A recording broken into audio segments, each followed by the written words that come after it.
My name is Bond. James Bond. Shaken, not stirred. Do you expect me to talk? No, Mr. Bond, I expect you to die. I'm now aiming precisely at your groin. That's not funny, 007. For England, James? No.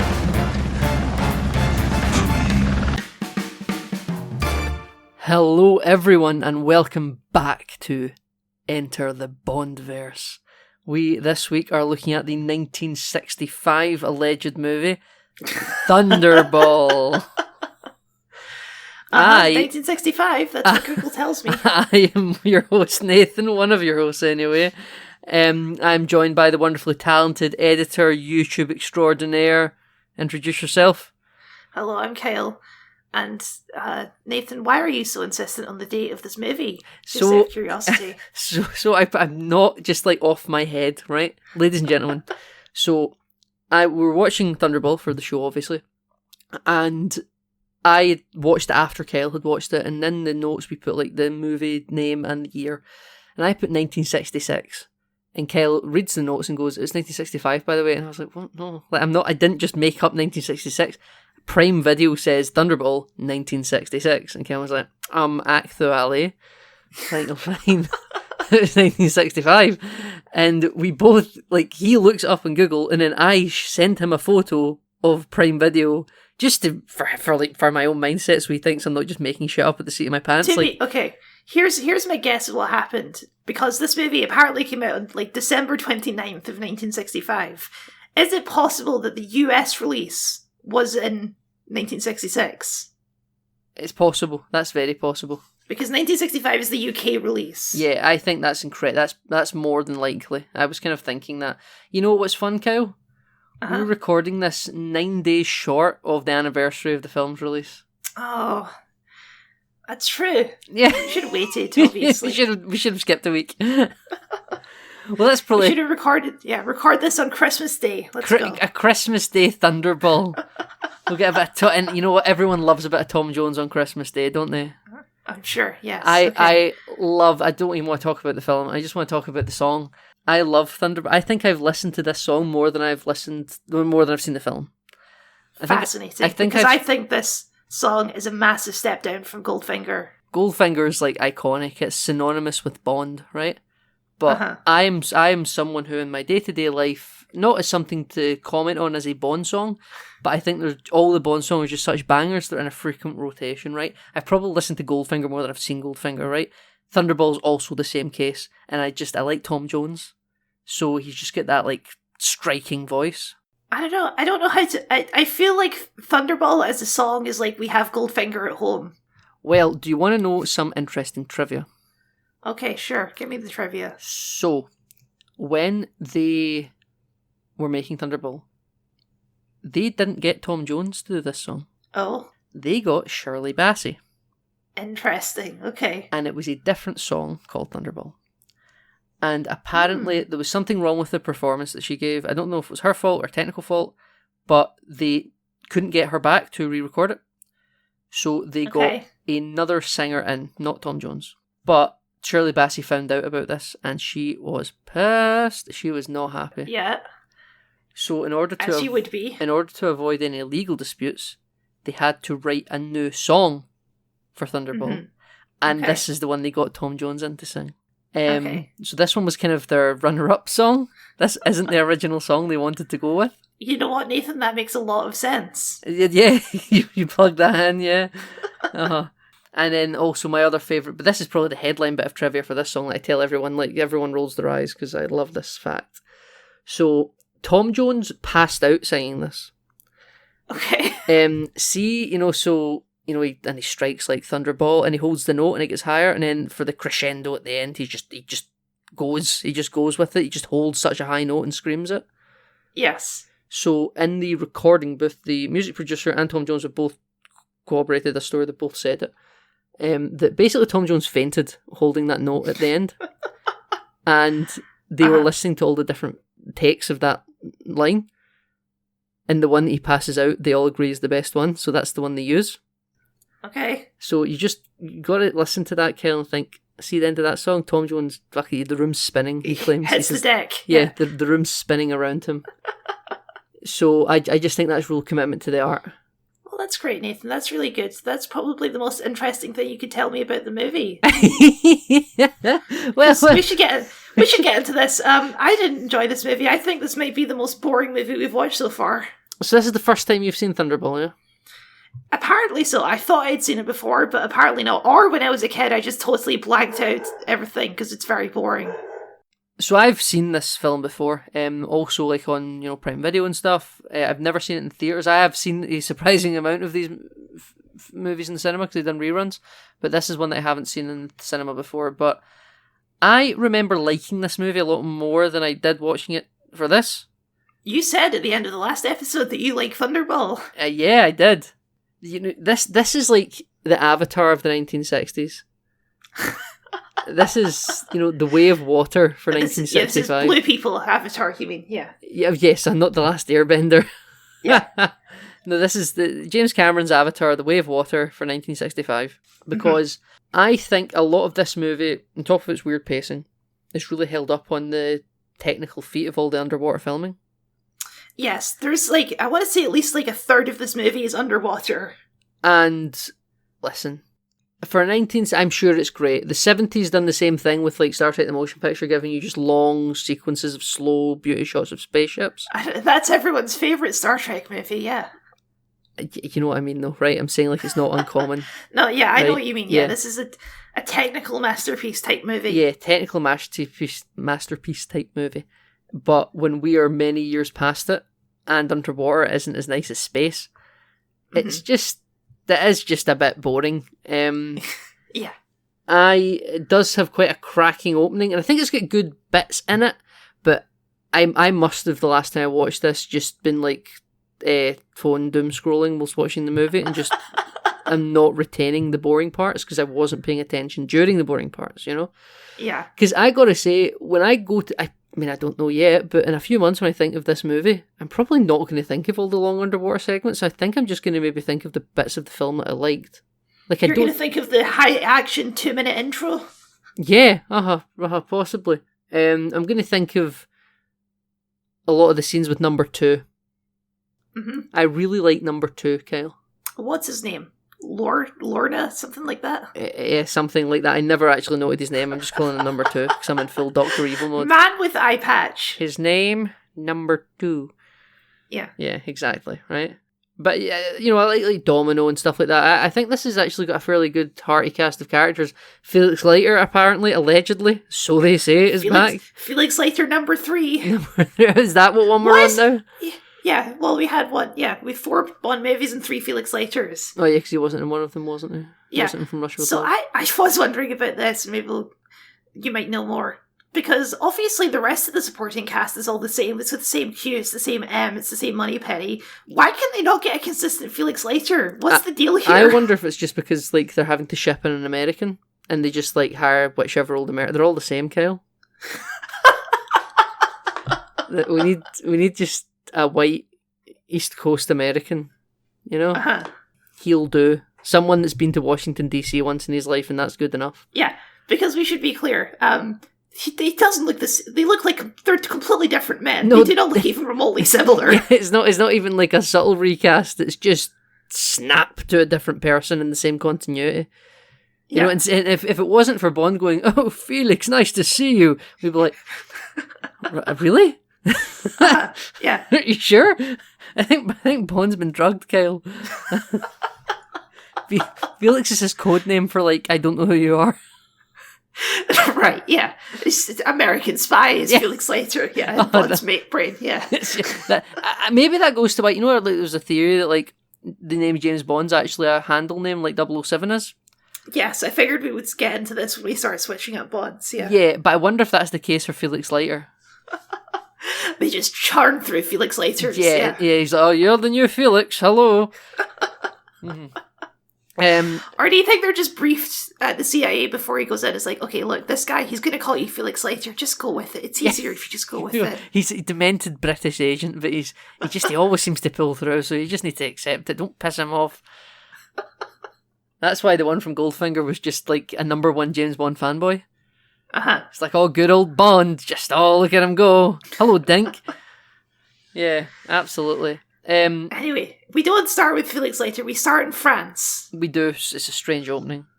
It's a very strange opening that has, once again, nothing to do with the rest of the movie. Not totally either.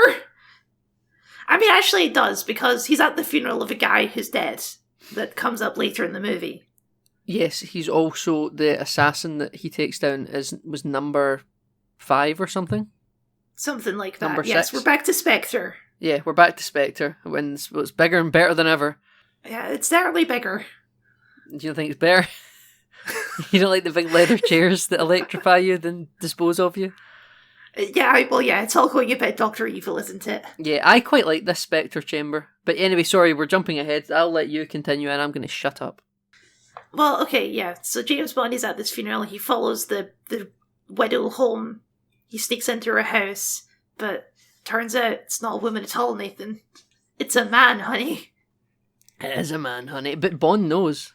Bond has a tail. Bond does know. He walks up and he punches her right in the face. It's very funny. And it's like he's so clear-headed of what's just happened. He's like, oh, you shouldn't have opened that door yourself. Yes. Because the thought of a woman, Kyle, opening a door is just, you're a man. Yeah, oh gosh. Yeah, we'll get into this. This is Bond at his creepiest, I think, in this movie. Yeah, I don't condone anything that 007 does in this movie at all, including saving the day. Yeah. In many ways, I think that MI6 deserve to be nuked because of their hiring practices. Yeah. Well, there's this whole... We have to mention the jetpack, obviously. There's a jetpack in this opening. I clapped. I watched in awe. You know what the effect reminded me of? It reminded me of the jetpack boots in Star Trek 5. Oh, right, okay. Yeah, I love the jetpack books in Star Trek 5 where Spock's just hovering next to Kirk as he's falling off a mountain. Yeah. It's just like... there's janky 70s, 60s special effects. I'm fine. Nathan, how does that jet... Did he set that jetpack up previously? Did he go on last night and put a jetpack on the roof? No, he landed via jetpack. But he drove there in his car, yeah, which is covered in dirt for some reason. Yeah, but he drove there in his car. It's in the boot, Kyle. It's in the boot. Right, okay. Kyle, I believe he does address this. Does he? Yes. No well-dressed man should ever be without one. Right, okay. So he just always has a jetpack with him. He always has a jetpack with him. Yeah, he had it in Goldfinger. Okay. He just didn't need it. Well, we know he had it from Russia with Love because of the game, right? Oh yeah, yes, exactly. You're 100% correct. It was cut. It was in the extended edition. Mm-hmm. Mm-hmm. It's a sort of weird cut to the Thunderball intro that we spoke about at length. Yes, well, the Thunderball intro obviously is all underwater themed, but it doesn't cut from an underwater scene. It's just suddenly we're doing scuba divers. It's like he's spraying the henchman chasing him in DB5 out of the exhaust pipe with it looks like fire extinguisher foam, quite frankly. Yeah, I guess so. And that sort of sprays into the theme. And obviously we've already discussed the theme. Oh, we've discussed. Yeah, listen. I'll talk more if you want. I don't think you want me to. No, I'm good. It's just it's the visuals this time it's sort of a contrast because it's blue with the black shadows. I do like the visual, but it's naked women being hunted by men in scuba gear with harpoon guns. Yes, it is. Yeah. I think he got the point, Kyle. We're not there yet. We're not there yet. We haven't got to our major quips, eh? Yeah. I thought Sean Connery looks like he's aged quite a bit. I think his hair looks flatter for some reason. Yeah, his hair does look flat. His hair has less volume to it. He looks like he's got a bit of Lego hair going on. Yes, he does. Yeah, I think maybe that's it. It's just that I don't think it's doing him any favours, quite frank. Well, this gets into the weird pacing of this movie, because after the intro, Bond is just on a holiday, I think. He's like taking a day off at a spa. Yeah, no, he's at a health resort or something. Yes. I think it's to recover from his injuries. Yes, which just so happens to be where there's some villainous stuff going down. He's not there on a mission. This is just a coincidence. Well, I believe the Spectre, because don't we cut to number 2 arriving at this sort of place in Paris first? Right, and right, yeah. So number 2 arrives at this sort of civil alliance for giving... I think this is how Spectre recruit people, right? So they seem to like have a front that's like a charity for refugees, and kind of like a we'll help you get a visa for any country if you're poor and destitute and you need a better life. We'll help you start again. We're a charity.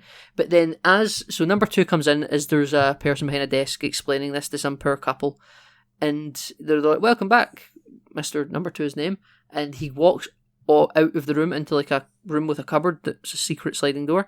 But just as that door closes before he goes through the sliding door, you hear one of the person behind the desk go, "And there's just one little obligement I would like you to do for me." And I'm like, that's the cell. That's where they get Spectre recruits from. They go, "We're going to help you build a better life." See, this is where they get all the goons. Yeah, we're going to be like, right. This is like, we're going to help you and your family start a better life. No strings attached. Well, no, there are strings But you have attached. to walk around my mansion in Nassau for 2 months with a machine gun. Yeah, exactly, right? And we'll give your family a nice pension payout if something happens to you, that kind of thing, right? And I actually think this was a pretty understatedly but effective piece of world building for me. Yeah, okay.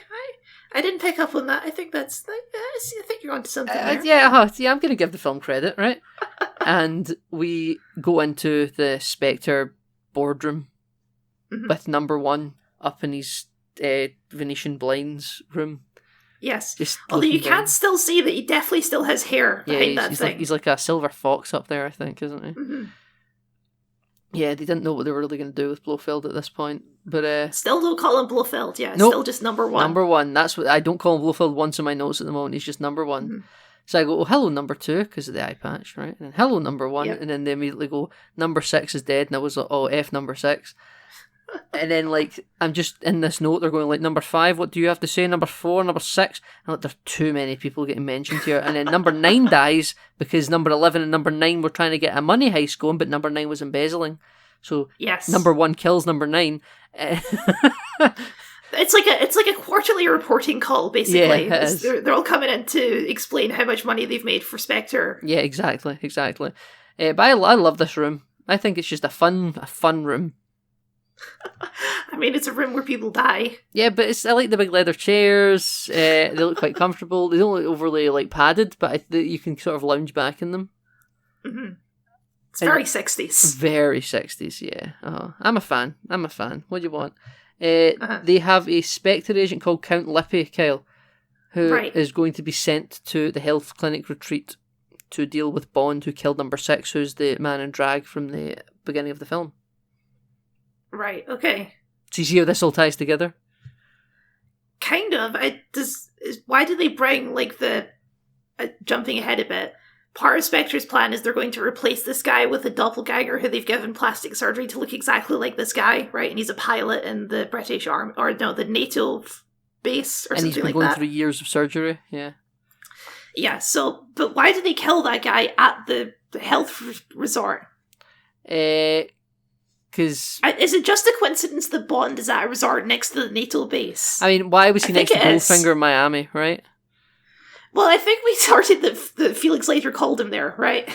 Okay, I suppose so. This time I think Bond is just on a break. He's just recovering and he's committing sexual assault crimes against the God, staff. It's bad. This is crazy. There's like no like even like it's the 60s justification for this. He just starts smooching a woman while she's trying to give him a health checkup. Yeah, it's bad. She's like, "Raise your hands, please," and he puts his hands up in the air. And then when she's going to check him out, he puts his hands down behind her. This is serious because she's not even into it at first, Kyle. No, she's like, "Stop it." Yeah, she's like, "No, please desist. Get on this table that we call the rack." On this gimp chair, whatever the fuck this thing is. And then the guy with the bandages on his face, who Bond went into his room, by the way, and stole his grapes. Yeah, well, that's the guy who was getting all the surgery done, I think. Yeah, right? it was. Yeah. But he's it's either him or Count Lippy that activates the shake weight mode on the rack that almost kills him. But then... Yeah, I don't know how to describe this thing that he's on. It's like this thing that kind of rocks back and forth. Yeah, but rocks back and forth. I don't know what it's supposed to be doing. I think it's supposed to like fix your spine. It's supposed to like stretch you out. Okay, sure. If you've got any like knots and ties and all that, and it's the 60s, they're all about their automation or newfangled doohickeys, Kyle. I bet they thought this I don't know why you need to be tied into this thing, but... so you don't fall off. seems like a safety risk. So you don't fall off, Kyle. You're Sure, okay. you're spent a low setting. He's- You might be supervised. He's strapped in around his thing, like his waist. I don't see why his hands need to be and tied. Kyle, the nurse did say this is the safest she's ever felt around them. Oh my god, yeah, she does say that. And you know what, Nathan, I believe her. Yeah, I completely believe her, actually. Yeah. I think James Bond is a predator. But when she comes back into the room to see Bond getting the complete shit kicked out of him by a table, Yes. she like gaslights him into being like, oh, you must have flipped the switch. How? He's tied down. Yeah, no, it doesn't make any sense, yeah. But yes, so she's like, well, let me take you to the steam room to cool off, like, and he's like, I'll blackmail you. I'm gonna report this. Yeah, he's like, I'm gonna report this if you don't have sex with me. And it's like, oh god, Bond, please just don't. This isn't sexy. This isn't cool. And she's into this at this point. She's like, oh, you don't possibly mean okay. Yeah. Now She caves to his undeniable charms. I should note, just guess. before this, Kel, we get the introduction to Count Lippy and Bond and meet when Bond's getting an actual practical massage from the nurse. Mm-hmm. He says that he was at a funeral and the widow didn't take to him, and she was like, oh, thought the widow would love someone like you. And he says, oh no, I wasn't his type, or something like that. Yeah, because the widow was a man in drag. Is this a gay sex joke, Kel? Is this the first inkling that Bond is a bisexual? No, I think this is just a joke because the widow was a man. I don't think we're quite there yet, unfortunately. I mean, I'm death of the author, Kel. I'm saying. Okay, fine. I can't take that from you. I'm saying Bond. I do enjoy the scene too because Count Lippy comes in and he's wearing his very obvious Spectre ring, and obviously Bond clocks immediately that this is a Spectre agent, and it's like, maybe you guys shouldn't wear very obvious rings. I really like it when Bond just tells people, "I'm James Bond." Oh yeah, there's a couple of those. He doesn't go. In this movie. He doesn't go, "Hi, I'm James. Nice to meet you." He goes, "Hello, everyone calls me James Bond." Yeah. He's just not subtle.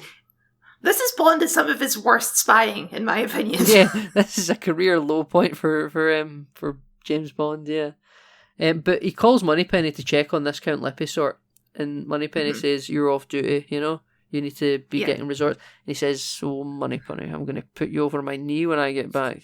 Oh my god, Bond, stop it. Yeah, and she's just listen. She holds her own. Moneypenny's never a victim to Bond. She's always she's always like, she can bat them back. Yeah. But she's like, I'm not doing anything for you, you sicko.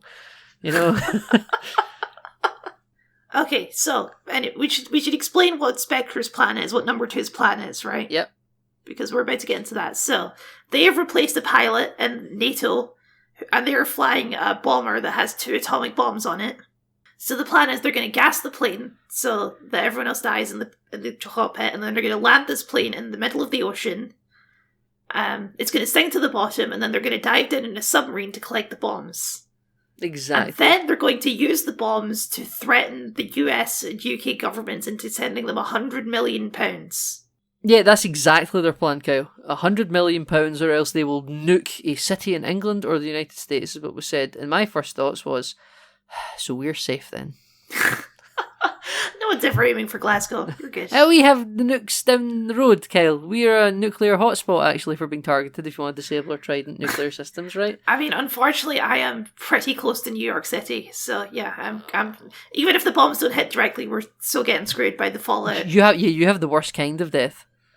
Mm-hmm. You have the slow death, yeah. You have the slow where you might actually survive for a few months, but it's just not fun. Yeah. But we're in wind distance of Washington DC and New York City, so we're screwed. God, yeah. You'd have loved Avengers 2012.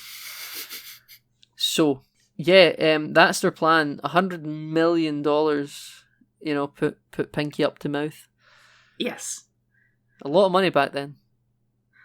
Although I don't know if that's it seems like they're planning to just blow things up anyway. I mean, terrorists. They're evil. Yeah. What is Spectre's master plan? Do they just want money, or do they want world domination, or what? I feel like the movies haven't quite established this yet.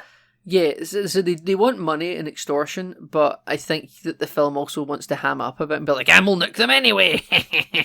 Yeah, basically, yeah. It's like, you know how in some modern movies when the villain has a point, they have them like kick a puppy or whatever. It's like that, except there was no point where you were supposed to think they were good guys. Yes, It's like they're bad and also they're even worse. Yeah, they're actually worse than that. They're taking like what is it, like little cut white diamonds or something that's going to get placed in a box dropped from a plane off the coast of Nassau. Mm-hmm. And then when they're collected and they're verified, then they will give the latitude and longitude locations for where the nukes are being hidden underwater somehow. Yes. I don't know how that Also, jet, by the way, when it lands, doesn't immediately explode like that plane and then a Goldfinger. It's just built different, Nathan. Just built different. Is it called an RAF Thunderball? Is that it? Is that like the Thunderballs, like the nukes, the payload? That makes sense. I was wondering, why is this movie called Thunderball? Yeah, because Thunderball doesn't mean anything. It right? means the lottery. I guess it is it sounds like a lottery thing. It is a lottery thing in the UK. Right, okay. Was it a lottery thing in 1965? Would people understand this reference? I don't know. I don't know when Thunderball started. Kyle, I'm not a gambler. Right, okay. But I can surely tell you that I'm pretty sure that Thunderball, and this is a reference to the jets and the payload. Right, okay. Because they do call it later Operation Thunderball. Yeah. So I'm pretty sure that it's, you know how like you get like Typhoon jets and stuff? This is like a Thunderball. Okay, sure. But anyway, it sinks to the bottom, and my other question was, are these air-based atomic bombs good to just sit underwater? I don't think the science holds up on that, especially not in the 60s. I think they'd corrode. I think they'd corrode. I think they would, sequence the, what's the word I'm looking for? The thing that makes the bomb go boom. The detonator? The detonator, yeah, would be soaked and it would be inoperable. I feel like these bombs are ruined as soon as you sink them deep under the ocean. You don't think they're iPhone 16 waterproof? I don't think they are, no. No. You think, what happens if you get a little bit of water on some uranium? Nothing good. I think you may have just irradiated the whole ocean, actually. You think they're roundabout just off Miami and Nassau and the Caribbean, things are a little bit spicy now? I think it's highly possible, yes. I think those sharks are going to mutate, like three-eyed fish in Simpsons. This was my first inkling that this movie was going to do more of this. And it's that really long, drawn-out sequence of them putting the net over the plane and killing the pilot. Yes, they kill the pilot, and for some reason the pilot is surprised by this. And it's like, you didn't know who you were working for, mate. Come on, you should have seen this coming. Yeah, but he's done all these months of surgeries and was due to get paid from $1 million to... he negotiated to up his price. Yeah, he went from $100,000 to $250,000, and they were like, we'll give you it. Just here's $100,000 as a down payment. I wonder if they would have killed him if he just accepted what he got, though. I think they would have. Nah, he's a valuable Kyle, he's Vok from Star Trek Discovery. He does Vok. Yeah. He does all the shenanigans. He'll be like a secret sleeper agent for them. Right. Gets to keep doing NATO shenanigans. Be like, oh, I survived the crash. Look at me. But no. He asked for too much. He's volatile. He needs to go. I mean, fair enough, I suppose. You know what? You gotta hand it to number 2. He gets his hands dirty and he goes in and does it himself. He puts on a scuba suit and he's down there. Yeah, I didn't know that was him until he got back out of his stealth ship. I said this earlier, I really like number 2. I think he's a real cool guy. I don't know, he doesn't leave much of an impression on me. He's got the suave, he's got more volume in his hair than Sean Connery does, He's got the eye patch, I think he's a snappy dresser. He's a man with I don't think he's as interesting as Goldfinger. He likes his sharks. No, but I don't think he's got as much riz as Goldfinger, but I think he does have a certain kind of suave, debonair sort of understatement. Like he isn't as flashy as Goldfinger. Okay. And so what's the deal with him and Domino? Bond says that it's her niece. It's his niece, yeah, and then... It's his niece. Also, but her brother was the pilot who died. Yes. That's why Bond goes to investigate in the first place, is because that's her brother. Absolutely. And then he also says mistress, other women, when they're having dinner. Which begs the question, if number 2 had a personal connection to the pilot, why did he bother replacing the pilot? Why didn't he just use the original pilot? I think the connection he has is with the not the clone, but you know what I mean, the person in the head bandages that's being the replacement. Is I it? think Domino's brother is the Spectre agent that done all the surgeries. But MI6 doesn't know about that. Did Bond not report it? Because he's like, if Bond saw that man dead, that means that man's dead, you know? Yeah, but Bond saw the real brother dead. Like the real pilot man dead. I see. Not like the fake surgery man. I see. Interesting query you've raised, Kyle. You know, It's the I'm 60s just and it's thinking... the same actor. Yeah, I'm just thinking that if I was number 2, I would say, I have your sister held hostage, do this for me or I'll kill her, you know?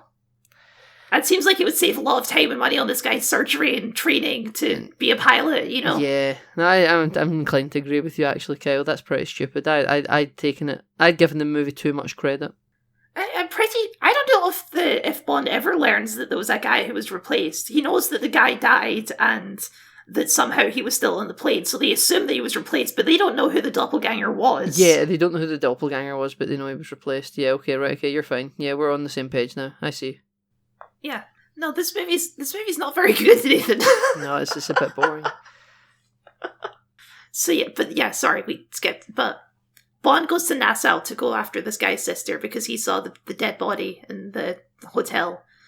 There is a kind of fun, like, 00 meeting where they're in this massive boardroom. Yeah, and Bond sits down in the 7th chair from the left, Kyle.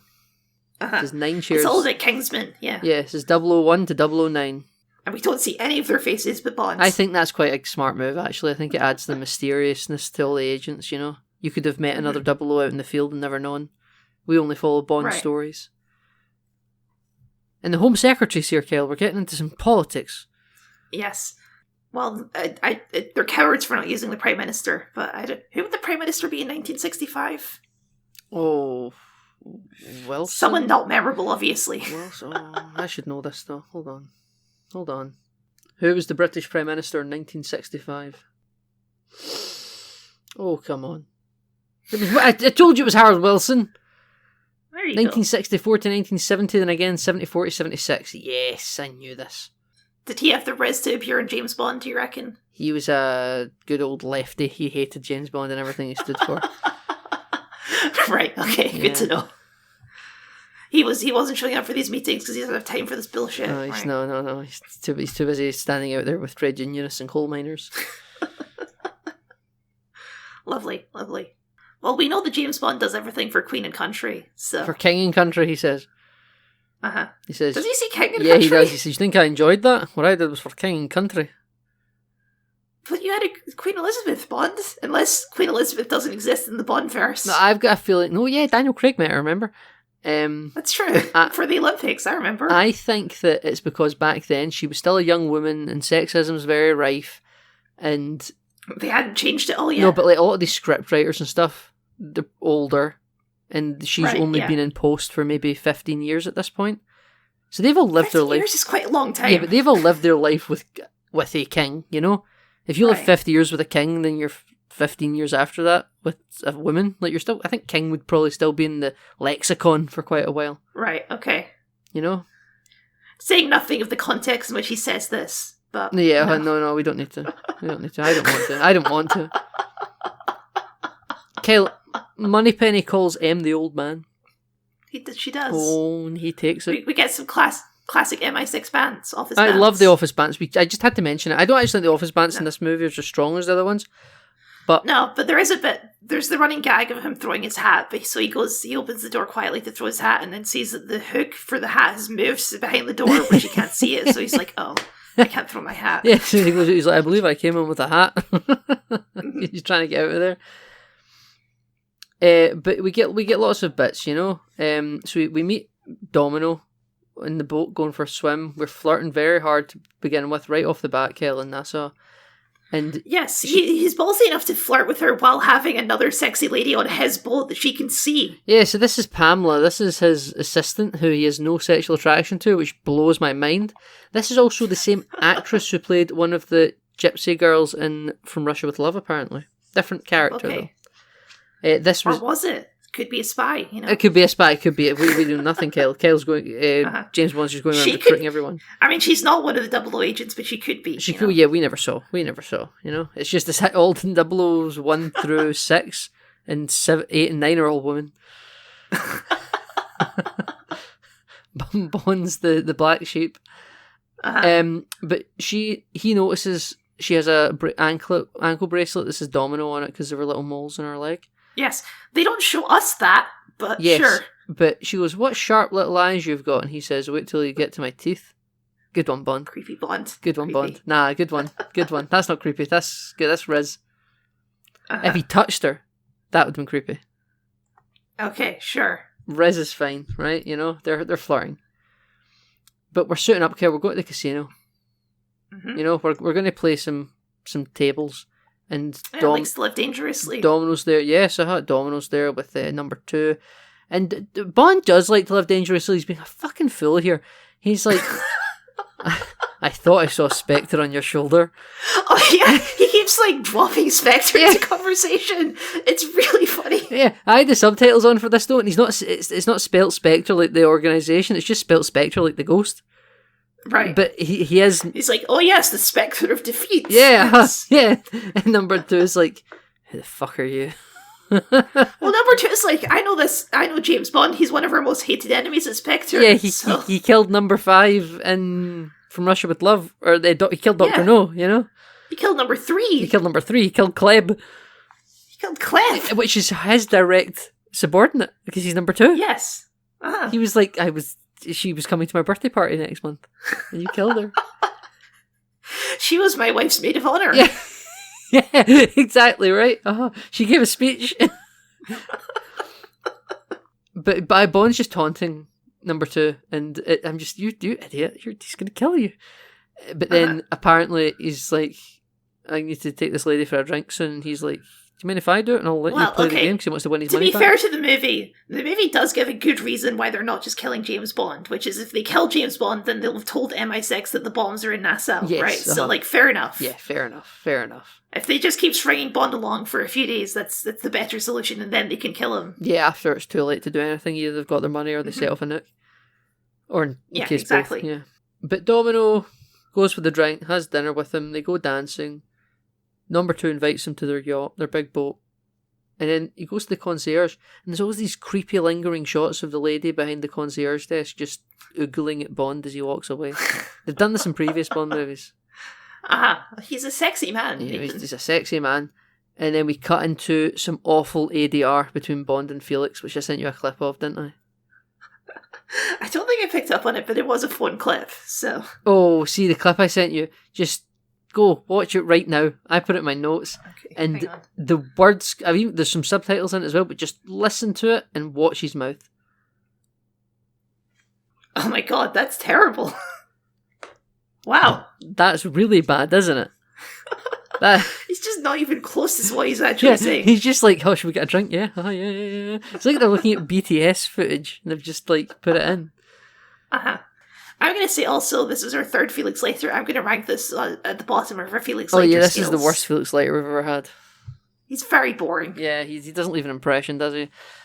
I know, like, Jack Lord and Dr. No is a little bit, kind of underplayed because it's the first movie, but I really like him. Something. He's the one that I buy most as, like, a contemporary to Bond. Yeah. You know? The guy from the last one looked like he could have been, like, the local police officer in a small town. Yes. He was okay, but yeah, he didn't have, like, spy vibes, really. He's the one that swings his baton around his finger as he whistles walking down the street. Yeah, this guy's just boring. This guy's just like an office worker. I don't know. This guy's come from middle management to relay some information. Yeah. And him and Bond just have like no chemistry whatsoever as like friends. Yeah. They're just like co-workers. Yeah, exactly. So, this is I don't know why they keep bringing back Felix Leiter. Is Felix Leiter a fan favourite? Like, who cares? In the 1960s, I don't think so. And if he was a fan favourite, you bring back the same actor, you know? Yeah. I don't know why they're so dedicated. I guess it must be a book character, right? And that's why they keep bringing him back. Yeah, probably. It's also maybe for that US audience, you know? Maybe, yeah. Films have always had this thing, you know, you got to appeal to your market, you got to insert a character, you know? Yeah. But this is where we meet Look, Q, us Kyle. Americans, we have the guy who flies the helicopter. Yeah. Uh-huh. We do get a summertime Q. We do, I love that. I love Q in his little tropical blue shirt and his palm trees and all that. I think he looked quite old though. I was like, God, have you just come out of GoldenEye? Like that, he's looked old for his entire life. He's just one of those guys, you know. He's been old for a long time. Yeah. Lovely David Llewellyn. Happy to have you here again. But we're getting Desmond cameras, Desmond Llewellyn, yeah. We're getting cameras, flare guns, mini submarine engines. We're getting little breathing apparatus. Multiple Geiger counters. Multiple. Geiger counters. He's got one in his watch and he's got one in the camera. Like, he's just set up for radiation. Radiation must have been in the news. Oh yeah. The Cold War? Yeah. We've still not been to the moon. Still not been to the moon. All these movies and no moon. I mean, eventually Bond will make it to the moon himself, but we're not quite there yet. We're not quite there yet, Kel. You're right. We have a few decades to go. Or a decade to go. This is where I have in my notes. I'm just going to read this out. God, am I really only halfway through this movie? This movie is so slow. Yeah, it's a really poorly paced movie. Yeah, we're an hour in, basically, when Bond gets his gadgets from Q. Yeah. He gets a little swallow pill-sized tracking device. And Yes. he was like, what am I supposed to do with this? And, you know, Q sort of looks at him dumbfounded, like, what do you expect to do with this? I had a feeling that Q was like, you stick that up your ass. That's what you do with that. You know? Uh-huh. That's what I want you to do with that, Bond. Because Bond seemed quite unsettled by this little pill. You know? Yeah. I mean, you could just keep it in your pocket, right? Keep it in your you shoe, don't necessarily even need to from swap. Goldfinger. Yeah. Yeah, but I mean, I guess the point of it is it's not like an electronic device. It's like it tracks like non-lethal radiation or something right, like okay. that, I think they say. Yeah. Because this is what Felix Leiter uses to find Bond later. Mm-hmm. When he's trapped in this little cove that's really tight to get out of because the hatch closed behind him and the Yeah, underwater well, there's entrance. a whole like action scene where Paula gets kidnapped by number 2, and Bond goes in to rescue her, but she's already dead, so he has to come out again. There's a whole thing there. Bond drops his gun off a roof because he's a twit. Yeah, he is. Yeah. What I will say about the underwater fight, though, is we get the Thunderball motif to play. A bit like the Goldfinger motif, you know, where they're not just using the Bond theme randomly. Mm. Oh, also sharks. Yeah, sharks. Yeah, they have sharks. No freaking laser beams attached to their head. But No.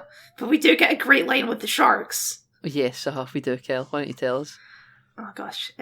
Bond, he swims past these sharks. He's distracted them with the dead bodies, so they're all swimming to it. So there's like a hatch that goes between the swimming pool and the shark pool, Yeah. I guess, for this exact circumstance. Yeah, it's very strange. But he swims through the out tunnel and then he gets out the pool and he looks at the shark and he goes, "Sorry, old chap, better luck next time." Yeah, that's exactly what happens. Yeah, and that's just before we get the what I did was for king and country, because this is where we find out, you know, she can't be Yes, trusted. well, there's another Spectre agent. I don't know if she's a numbered Spectre agent, but she is like she seems fairly high up. Yeah, she's not a numbered Spectre agent though. Maybe she's a couple rungs down. She'd be the equivalent of a number 12, but don't have one. You know. Yeah, her name is Fiona Volpe. What a name! So you know, what a name. No, not a bad name. No, it's not. It's not Pussy Galore. No, we've stepped back from that precipice. Yeah, and she's like, she picks up Bond because Bond decides to hitchhike from a stranger, even though he's a spy. Bond, stop being such a bad spy. He gets in and he sees that she has a Spectre ring, and he's like, "Oh, I'm going to die in this car," but then he doesn't. He just gets dropped off at a hotel. Yeah, lucky for him. But like at this point, he knows this woman is a Spectre agent, right? She's not even hiding it. Yeah, he's been made. He's been made, but then he sneaks into her room and forces her to get out of a bath naked because he won't give her any clothes. It's This so is the thing that happens. it's so Bond, just kill her. Just Honestly, sure, really, you know, because I know you don't have any human emotions, Bond. Just stab her. Bond gets injured during this, and then he starts running through a parade, and it's a really awkward sequence because it doesn't flow very well. Yeah. It's like when Darth Vader's chasing Obi-Wan around the scrap heap in the Obi-Wan TV show. Yes. Yeah, where he just kind of sees her and just sort of limps off. But we end up in a little... No, he sleeps with her. That's what we're saying. That's what he did for King and Country. Yeah, that's what he did for King and Country, yeah. But we end up in a little bar, don't we? Kiss Kiss Bar. Kiss Kiss Bar, yeah. Kiss Kiss Bang Kiss Kiss Bang. Club, sorry. Yeah. And we're having a, you know, he sees this woman. He's like, hey, come dance with me. Because he notices he's kind of surrounded. There's Spectre goons surrounding the place. And she's like, oh, God, you're crazy. And he goes, oh, aren't we all mad, you know? And then the Spectre lady, whose name slips my mind, shows up. Fiona Volpe. Fiona, thank you. And the lady he's just accosted to come and dance is like, you could have told me your wife is here. And he doesn't like go, no, that's not my wife. He just goes, oh, yes, my wife. No, that's his attitude. He doesn't really address it. She walks away and he starts dancing with Fiona. And, you know, the drums are getting faster and it's getting beaten, having a talk and all that, you know, blah, blah, blah. And a gun comes out from behind the curtains. The worst henchman in the world shoots his own boss. Yeah. So he's getting fired. Well, he was aiming for Bond, but Bond does like the quick pivot, a bit like what happened with the girl in Goldfinger. Like he sacrifices her almost. He sure does. Yeah, he turns her around to get shot on his behalf. But like, this is all set up for what might be one of my favourite Bond clips in the whole series. Yeah, this is just a great bit. Actually, this is just 10 out of 10. So he's like, right, okay, well she's shot and she's dead now. Shot in the spine. All the goons shit themselves and run away. Yeah, because they're like, oh, we just killed our boss. We're going to get killed by the higher ups. Yes, we're going to kill by number 2. So we go and put her down in a chair next to a couple. And what happens, Kyle? He says, mind if my friend sits this one out? She's just dead. But my absolute favourite about this clip is the little face that Sean Connery makes as he's leaving. He's like, oh, I should not have fucking said that. Why did I say that? It's a little awkward smile, like his eyes are shifting side to side. My friend said this one out. Because he kind of laughs at the end of it. He goes, she's just dead. Oh, brilliant. I say, my note here is just great one, Bond. Phenomenal stuff. This is your Mona Lisa. Oh, wonderful. The Home Secretary we cut to is just giving shit for Bond being wrong about Nassau because this is taking too long and he's not having no progress and they're having to start to pack the diamonds at this point because the nuke will go off. M trusts 007, he does. M's all on Bond's side. By the way, we should note the signal that the British government have to give to Spectre if they're going to go ahead with the ransom is they need to ring Big Ben at 6 p.m. 7 times. That's what they have to do. You know what? I think I just tuned out through all of these scenes where they're talking about what they have to do. I don't remember any of this. Okay, I must, even though the underwater scenes I found incredibly boring, I don't mind the rest of this film, right? I really don't. So I'm kind of following it along, okay. Well, okay, then Felix and Bond, they go out to find the plane in the ocean. And Bond finds like a necklace or something, or dog tags on the guy, I think. Yeah, his name's Francois, he's Domino's brother. Yeah. So yeah, he now has proof that the Domino's brother was murdered. But before telling her that, he does have underwater sex with her. Yes, he does. But they go to the beach afterwards, Kyle, and they lie there and they're sitting talking. But a goon shows up, Kyle, and Bond has a harpoon gun, and he shoots him with it. And he says, I think you got the point. Yeah, good stuff. Good stuff, Bond. And not long after this, we kind of go into the next 2 hours of this movie that's just underwater. Yeah. It feels like 2 hours. I have nothing to say about any of it. It's just a lot of long shots of submarines and dudes in scuba suits. Yeah, and they're sometimes fighting, sometimes not. Bond's in a red, there's like a weird tight leotard to make it clear who's in black and who he is. Yeah. There's like a weird point where Bond is undercover because he's in scuba gear and no one can see them. But somehow Bond gives himself away, and I don't know how, but then there's like an underwater fight and he gets trapped in a cave. There's like a whole thing, and it's like, oh, okay. And there's no dialogue for any of this because they're all underwater, obviously. So. For the 1960s, I bet this was great. I'm sure, yes. No, you've never seen anything like it before. Never seen anything like it before. I've watched Aquaman, Nathan. Yeah, I've watched Aquaman too. The Lost Kingdom. Yeah. Exactly. I've seen the aqua bubbles that we can create with Mera's telekinesis. Mm-hmm. Where was Mera, Kyle? We didn't need Domino from Marvel. We need Mera from DC. Yeah. But yeah, so it's fine. For 1966, this must be all very technically impressive. I'm sorry, ladies and gentlemen. We are but 2 men in the 2020s. We are decades past this. It's, sure, I can acknowledge it's I just don't want to sit here and laud it because it has aged not the best. But Bond zips around with the big underwater jetpack. Yeah, he does. And it shoots like harpoons, like Boba Fett. Yeah, this is his slave one. He also has the seismic depth charges that go. Brown. I wish. He just rips everything into. But Domino is tied up in number two's yacht at this moment. Right, Kyle. okay. I wanted to talk about this because Bond gives her a camera with a Geiger counter in it, and it says, if you use this, it'll reveal that the bombs are on the boat, right? Yes. So he gives her that.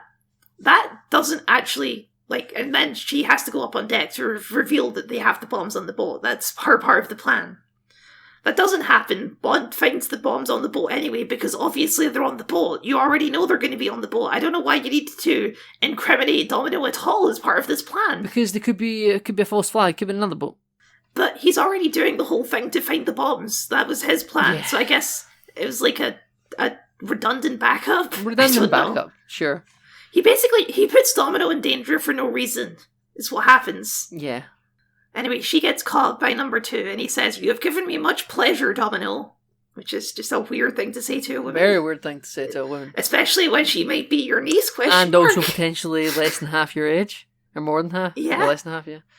Just a very strange scene. Yeah, very strange. And then, one of his henchmen sort of interrupt him doing this, and then it's like, "What do you want?" And he's like, "You told me to tell you when the such and such is in range." Uh-huh. And he's like... They're going to bomb Miami. That's their plan. Yeah, and he's like, "Don't live on hope, Domino. Bond will not save you." And Bond doesn't save her, to be fair. But Nathan, this is a really pivotal scene, because that random background goon, he's about to have a change of heart. He is, Kyle. He does.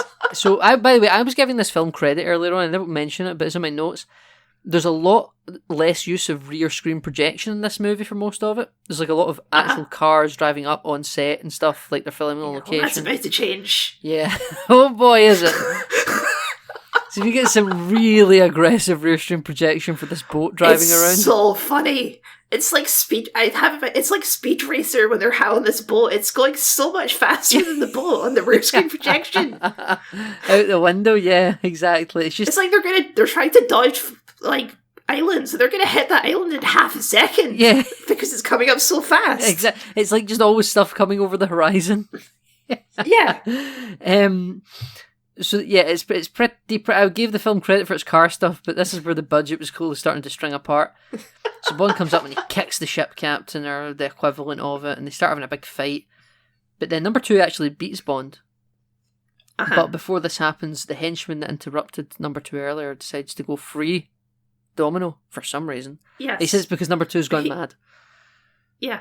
Which I'd never saw any decline. I think this guy's been in the previous movies and the previous scenes. This guy's been around, I think. Yeah, possibly. I don't know what his deal is, but it's like a weird amount of prevalence is placed on this random henchman. He's number two's He's Mr. Biggs. Yeah, I guess so. And he's like, "Oh, I'll free you, Domino, and you need to tell everyone, by the way, tell James Bond, tell the government that I had a change of heart and that I'm on your side and that I helped, right? Do all that, right?" Yeah. And they're like, "Okay, fine." And they come and Domino comes up and she shoots number two in the back, literally. Uh-huh. And he turns around, he's like, "Oh, shake fist," and he falls on the steering wheel of the ship. Yes. She says, "I'm glad I killed him." And Bond says, "You're glad," because she was about to kill Bond. Good little exchange. Yeah, this is a good little bit, right? The last laugh I get in this movie. "Who's this? Who's this?" And Dominic goes, "I don't know, some guy." Yeah. There's a henchman with him. He's on our side. It's like when you make friends with an NPC, right? And it's like if you get to the end of a Halo Reach Legendary campaign and you've got one Marine still alive. Yeah. So, but the boat's going to crash because number two is falling on the wheel, and for some reason they can't get him off the wheel to just steer the ship. But I guess the ship is going at warp 9. I mean, you're right. Yeah, because there's not enough time. The ship would give Voyager a run for its money. They're all turning into Tom Paris lizards. Yeah. Oh, this yacht's called the Zephyr Cochrane. Yeah. We have fun on this show. But time to abandon ship, in the words of General Grievous. Yeah. And they're all jumping off, but the henchman's like, "I can't swim." And I'm like, why are you on the sea? Why are you here?" And Bond said, But Bond replies, "Never too late to learn," and then pushes him in. Yeah. And then we never see him again. We never see that guy again. He doesn't get on the rescue raft. That guy's just dead. This is what Bond happens. pushed him into the ocean and he died. Oh, this is what happens to Andy Serkis in Andor Season 1. Oh, I just found it so I couldn't focus because Felix Leiter has like a plane flyover that drops like a raft, and then you climb on. It's like a Fulton extraction device, I think is what this is called. Yeah, it is because it's like a skyhook. Yeah, like a skyhook because it sends up like a red, small little inflatable barrage balloon type with like a sturdy rope that you need. Bond harnesses onto himself and he needs to hold on to Domino, and it's the plane. Hold on, tight, Jesus. See the way they pick her up, Jesus. I feel that's like breaking limb speed. But they picked them up, and it picks them up into the sky. I thought it would have picked up the raft as well. I was quite surprised it just picked the two of them up. I'm quite surprised this didn't just end with Bond letting the plane fly over while he has sex with Domino on the boat. That's his usual That is trend. his usual, but yeah, he's like, oh, there's time to be rescued ever. I'm going to be doing some Thunderballs. You know?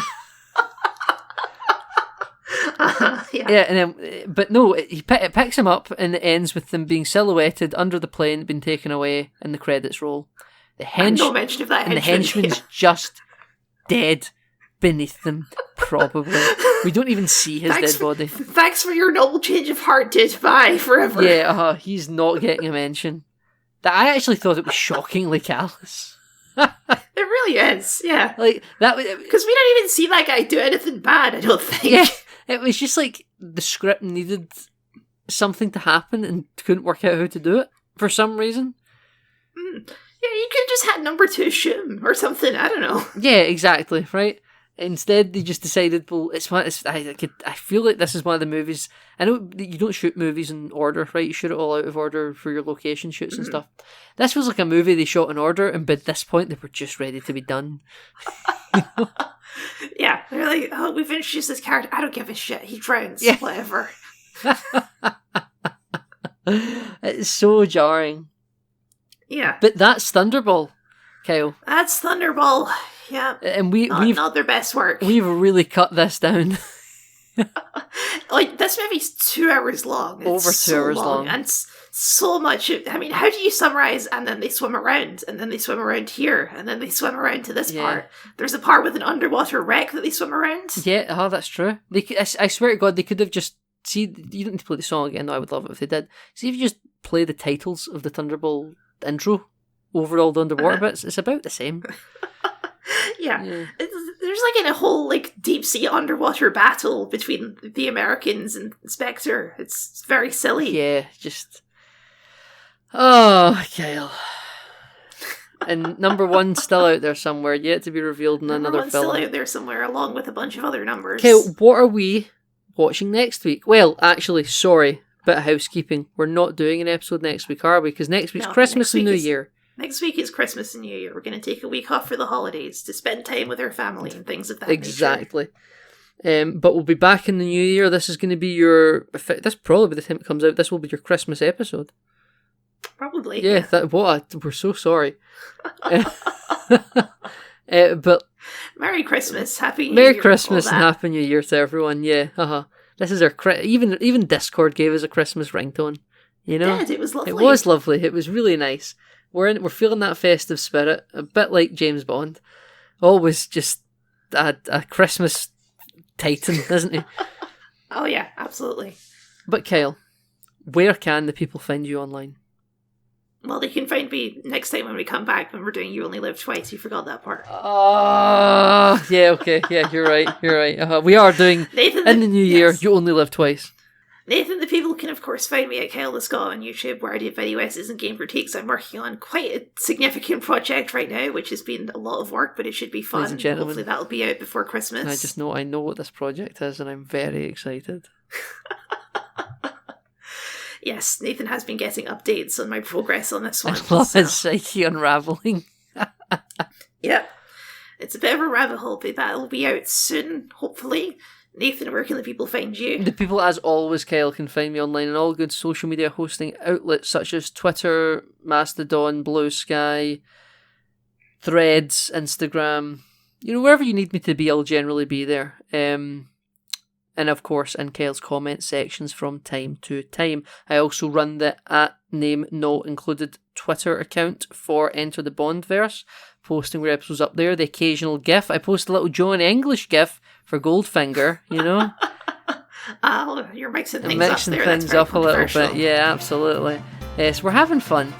But everyone, ladies and gentlemen, you can check out our back catalogue for all the DCEU, for all of the Fox X-Men movies. And have a wonderful Christmas and Happy New Year, and we'll see you next time.